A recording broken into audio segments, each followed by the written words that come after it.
Il flotte dans ce garage comme un air de nostalgie. Ici, les voitures datent des années 50 aux années 90, comme cette traction longtemps oubliée, sur le point de retrouver une seconde jeunesse. Elle a passé quelques mois dans un hangar, et là, elle a été confiée pour la remise en route.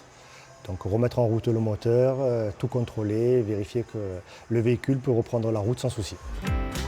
Mais pour réparer ces véhicules anciens, difficile parfois de trouver des pièces d'époque qui tiennent la route.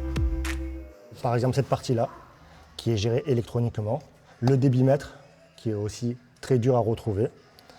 Tout ça est géré par un calculateur qui est situé dans la boîte à gants, et c'est là qu'interviennent les problèmes.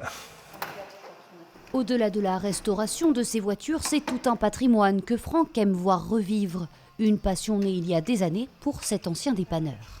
J'ai été élevé dans un garage, donc forcément le virus était là tout petit. Les années passant, je suis resté dans l'automobile, mais sur les véhicules plus récents, plus classiques. Et j'ai commencé à m'intéresser à la compétition avec un véhicule historique. Sa première voiture, la voici.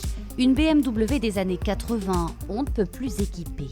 Nous avons travaillé sur tout ce qui était châssis, suspension, freinage, bien évidemment le moteur. Et c'est une voiture qui maintenant, ça va faire 7 ans que je cours avec, mais qui est toujours en cours d'évolution. Tous les ans, parce qu'une fois qu'on a mis le doigt dedans, tous les ans on rajoute pour aller chercher les secondes qui nous manquent. Partout ici, les véhicules anciens cohabitent avec des modèles plus récents, car pour l'heure, faute de pouvoir vivre de sa passion, Franck tient à rester dans l'air du temps.